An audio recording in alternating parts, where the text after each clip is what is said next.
2 weeks to go, and then I'm out of here, ready for the big adventure. This is an excited face, can you tell? So as I said, I'm going to be doing a couple of videos before I go to give you an insight into backpacking world. The one I'm going to do today is about packing your backpack and what to take. So I'm using 2 backpacks when I go, and these are the ones I used the last time I went. This is the Trek 85. It's big enough to put a wardrobe in.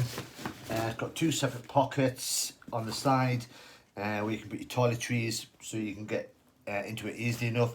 And there's an individual pocket at the bottom, which is perfect for your dirty washing. Keep away from this your clean stuff. And then I've got a smaller backpack, which is got a front pocket in there, which will be all your valuables that you can get to immediately. Now there's 3 main items you need to take with you, and this is obvious: your passport, your wallet, which will have your bank cards, driving licenses, any forms of ID that you might think important, and your mobile phone. These 3 things, people tend to think, yeah, I'll look after them. And the amount of backpackers I have met who have lost passports, who have lost wallets, not necessarily through drink, but the passport's the main one. So when you're travelling in between cities, countries, and you're using an overnight bus, you need to have this in here and kept with you at all times. Not by your feet, not above you, on you at all times. When I was in Ecuador, at a little border town before you get down to Peru, there was a guy who had lost his wallet, his passport, and his mobile phone from keeping it in his bag and leaving it by his seat and falling asleep on the overnight bus. And obviously one of the guys that was on the bus, a local, had taken it. Without his passport, he couldn't move on. Without his wallet, he couldn't get any money out of the bank. And without his phone, he couldn't contact anybody to say everything had been stolen. He was lucky enough that he had a computer in the hostel that he had pre-boot, and he was able to sort some stuff out. But I left him because I was going up, he was going down, and just said, good luck.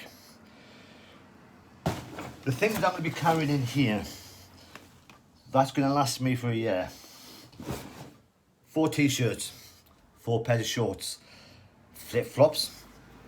I will be taking running gear, so it'll be a pair of trainers and proper running shorts and some running vests and some running socks. You can't take too much because although it's big, it still takes up a lot of room that the stuff's going to be taken. You've got to remember that most of the hostels you go to will have a laundry service. So with my 4 t-shirts, I will wear one and put the other 3 into the wash if they're dirty. So you've got clean stuff all the time. You do not need to be fashion conscious when you're backpacking because everybody is in the same boat. The one luxury I will recommend to anybody going backpacking is get the biggest towel you can. That will take up a fair amount of space, especially the fluffy ones. Put it at the bottom, but it is well worth taking. There's nothing worse than having a shower in a hostel and having a small towel because you didn't want to take too much room up, or going to the beach on a tropical island and you've got a little tiny towel to sit on. Take the biggest towel you've got. Like I said, you've got laundry in most hostels. You can get it washed any time. But that is my biggest recommendation.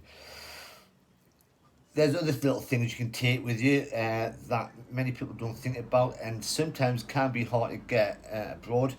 And things like wet wipes in between cities and you're getting overnight buses, you will stop off at a roadside cafe with the dirtiest toilet in the world. No toilet paper. Wet wipes is the best thing you could ever have. But there are other things that I will talk about during the backpacking stages, wherever I am, about what I've taken, what I've done, etc. But the next one will be in the next few days. 2 weeks. Excited.